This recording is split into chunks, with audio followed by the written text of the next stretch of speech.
Hadir semuanya? Hadir, Bu. Tidak ada yang tidak hadir ya? Iya. Sehat-sehat semuanya? Sehat.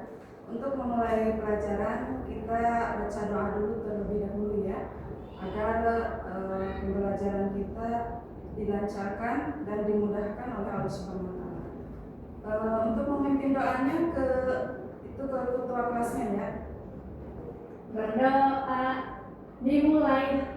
Bismillahirrahmanirrahim. Rabbi zidni ilman warzuqni fahma.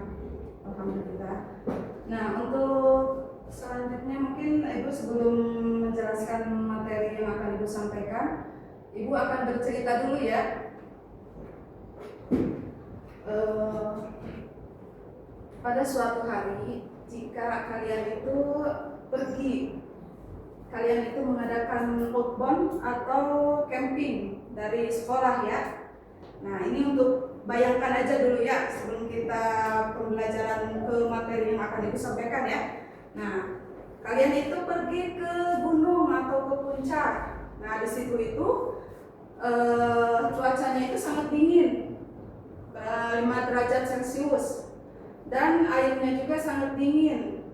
Terus kalian itu misalkan nih, si A misalkan, apa disebutin namanya ya, Budi misalkan, dia itu tidur malamnya, paginya dia mau melaksanakan sholat, dan dia itu dengan sadar malamnya itu habis mimpi basah, otomatis dia itu harus mandi wajib dia. Nah, tapi di situ airnya itu kan sangat dingin ya, 5 derajat. Bahkan kalau memaksakan dia untuk mandi, dia akan terkena penyakit hipotermia atau badannya itu pada kesakitan. Nah, solusinya itu apa? Ada yang tahu nggak? Ada yang bisa jawab nggak? Nggak ada. Oke, kita akan bedah ya masalah ini ya, tentang toharoh.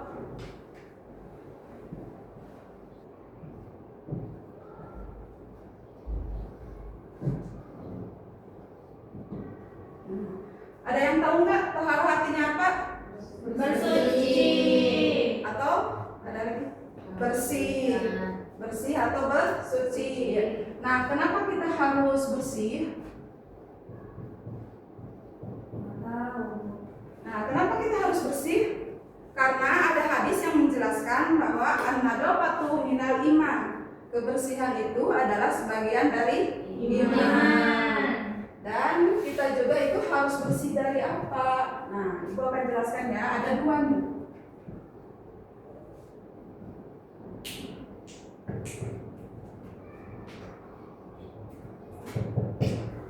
Dari najis dan hadas. Nah, kenapa kita harus belajar tentang toharoh? Dan di sini ada najis dan hadas. Nah, ada yang tahu? Supaya bisa sholat. Betul. Ada lagi? Ada lagi? Supaya nggak bau. Ya. Ada lagi?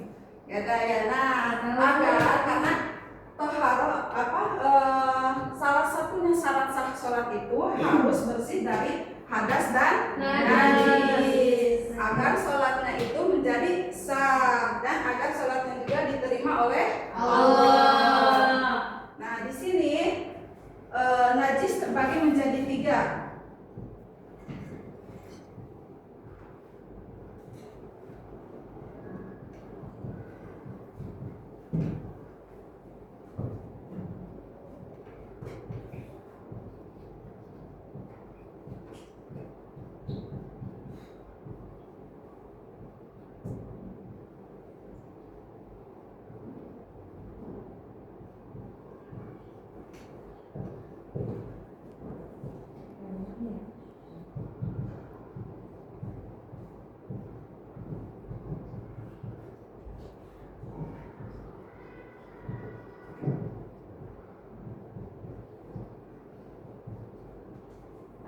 Najis di sini terbagi menjadi 3. Satu, ada najis mukhafafah, yaitu najis yang ringan.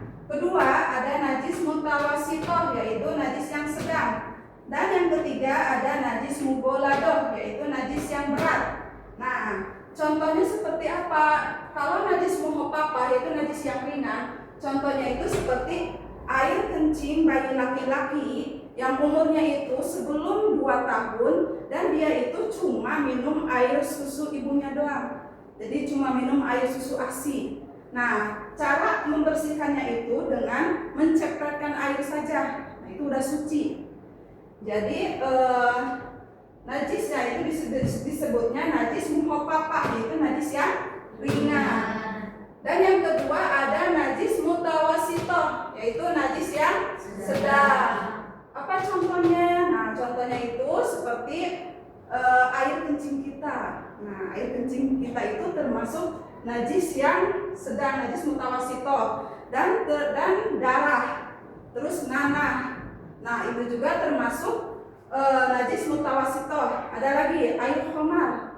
Nah, itu juga termasuk najis mutawasitoh. Kalau misalkan kita mau sholat, kita terkena salah satu di antara ini, mau darah, mau nanah, mau tadi air kencing kita, nah itu najis dan itu tidak sah sholatnya karena terkena najis. Terus yang kedua ada najis mugoladoh, yaitu najis yang berat. Contohnya seperti air liur anjing dan air liur babi. Mau itu anaknya, mau itu keluarganya, antek-anteknya, mau sejenisnya itu tentang anjing gitu kan, mau tentang babi, nah itu tetap najis. Kan tadi dibilang nih, bayi, anak laki-laki, siapa tahu bayi anjing juga enggak cuma sedikit gitu, maksudnya tidak berat, tetap aja itu dibilangnya najis yang berat, yaitu najis mugoladoh. Nah, udah paham sampai sini? Paham. Paham. Tadi Ibu belum jelasin ya. Nanti najis itu apa ya? Ada yang tahu nggak najis itu apa? Najis itu adalah zat yang kotor.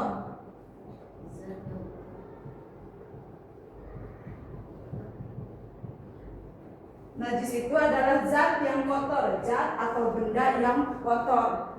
Bendanya itu mau berupa tempat, mau berupa baju, pakaian, nah itu tuh zat yang kotor. Dan kalau hadas itu status diri kita.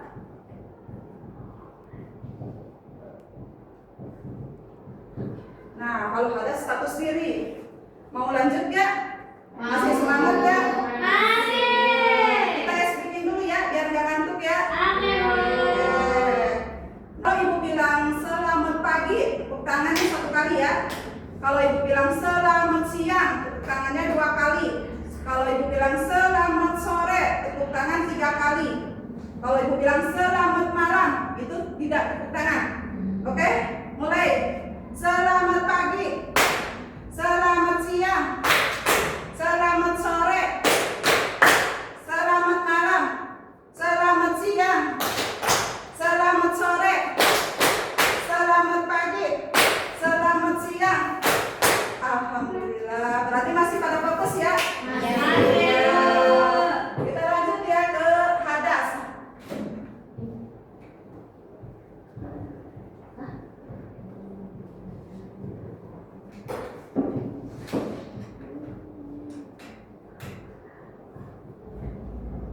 Nah, di sini ada terbagi 2 hadas, yaitu ada hadas kecil dan ada hadas besar.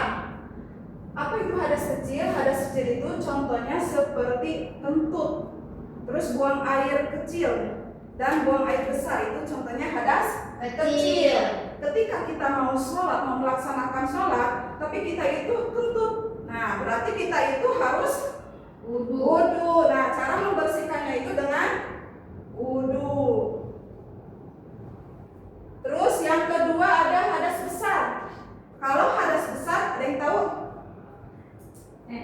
Hadas besar itu head, terus tadi itu yang Ibu ceritakan di awal tuh, keluar Mani atau mimpi basah. Nah, itu ya. Nah, ini bersucinya itu dengan mandi wajib. Nah, udah ketemu jawabannya? Nah, tadi gimana tuh yang ceritanya itu yang tadi ya? karena ada alasannya itu airnya itu dingin. Nah, solusinya itu seperti apa, Bu Guru, gitu kan? Nah, di sini kita ada solusinya. Jika kita dalam keadaan darurat,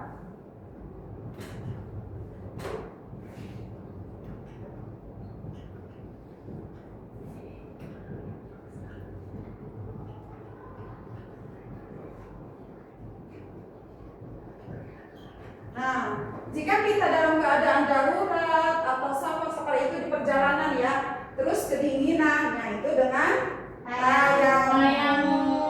Jadi udah ketemu? Sudah. Ya, jawaban yang pertama ya. Nah, udah hafal ya, udah tahu ya, udah paham semuanya? Sudah, Bu. Nah, ibu tes ya. Nah, mau kelompok apa ini diacak? Oh, diacak apa mau kelompok? Diajak. Diacak ya. Siap menjawabnya ya? Enggak. Oke. Ibu akan bercerita nih. Ntar yang ibu tunjuk jawab ya. Ya, siap, Bu. Jika kalian itu pergi ke mall, ke sebuah mall, terus kalian itu masuk ke toilet, terus baju kalian itu terkena air yang ada di toilet. Nah, kalian itu tidak sadar, belum sadar gitu kan, maksudnya itu terkena airnya di toilet. Cuman pas waktu mau sholat, kok basah gitu kan, baju saya itu kok basah, ini terkena air yang ada di toilet itu. Nah, apakah mau melanjutkan sholatnya atau tidak? Dan sebutkan jawabannya, kenapa dilanjutkan, kenapa tidak. Nah, yang jawab siapa ya? Ayo, Padila. Itu nggak boleh dilanjutin, Bu. Ya, karena Kan harus suci, Bu. Tadi kata Ibu. Harus suci dari apa? Najis sama dari hadas kalau mau sholat. oh iya, kamu yakin nggak dengan itu? Enggak. Bahwa terkena air itu najis gitu meskipun di dalam toilet? Kan dia nggak tahu, Bu, tadi kata Ibu kan? Ya. Berarti nggak apa-apa dilanjutin. Dia nggak tahu bahwa maksudnya itu dia belum tahu terkena air di toilet itu terkena najis apa enggak gitu kan. Tapi misalkan kamu itu yakin, bahwa oh ini tuh terkena air di toilet itu karena bau, terkena najis, nah itu boleh, itu membatalkan ya sholatnya karena kamu yakin. Tapi kalau kamu tidak yakin bahwa itu terkena air kotoran di dalam toilet, itu belum tentu yang ada air di dalam toilet itu kotor, siapa tahu bersih. Nah itu karena ada kaidah fikih al yakinu yujalu bisa, keyakinan itu bisa membatalkan keraguan gitu. Jadi bisa dibolehkan dilanjutkan kalau kamunya masih ragu-ragu. Terus pertanyaan yang kedua ya, jika teman kalian itu kena kecelakaan, terus dia itu dalam keadaan head atau datang bulan ya. Nah, dia itu tangannya itu diperban karena kan habis kecelakaan. Terus habis itu dia itu udah selesai, tapi ininya nggak boleh, perbannya itu nggak boleh kena air. Nah, apakah yang harus dilakukan? Apakah dia itu tetap harus mandi wajib mengguyurkan air ke seluruh tubuhnya atau tidak? Tidak. Ya, siapa nih? Ibu panggil ya. Gimana? Kia? Tidak, Bu. Dia lebih baik tayamum aja. Ya, ada lagi yang bisa jawab? Itunya gak usah dibasuh, Bu. Itunya doang. Ya, nah dua-duanya hampir benar ya. Ini ada dua jawaban. Satu, boleh dia itu mandi wajib, tapi ininya ditutupin pakai plastik yang tidak kena air gitu. Itu boleh tuh mandi tuh. Terus untuk persyaratannya dia itu diusapin pakai air ini, dikit aja di atas perbannya. Dan yang kedua tadi boleh tayamum gitu kan, karena itu untuk melunasi, maksudnya itu yang tadi gitu kan, karena dia itu nggak seluruh tubuhnya gitu, jadi boleh dengan tayamum. Dah, mungkin udah pada paham semuanya? Sudah. Nah, karena waktu ibu cepat, waktu ibu udah selesai nih, kita akhiri aja ya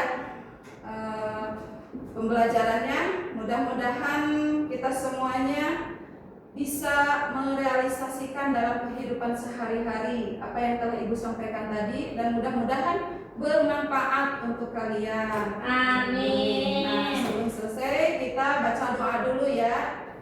Coba dipimpin oleh ketua kelasnya. Doa sesudah belajar. Ya, berdoa. Berdoa dimulai. Surat Al-Asr ya. Bismillahirrahmanirrahim. Wal asri innal insana lafi khusrin illa alladzina amanu wa amilus solihati wa tawassaw bil haqqi wa tawassaw bis sabri. Sadaqallahul azim. Alhamdulillah, pembelajaran hari ini telah selesai. Mudah-mudahan kita bisa ketemu lagi di pertemuan selanjutnya ya. Subhanakallahumma bihamdika asyhadu an la ilaha illa anta astaghfiruka wa atubu ilaik. Wassalamualaikum warahmatullahi wabarakatuh. Waalaikumsalam.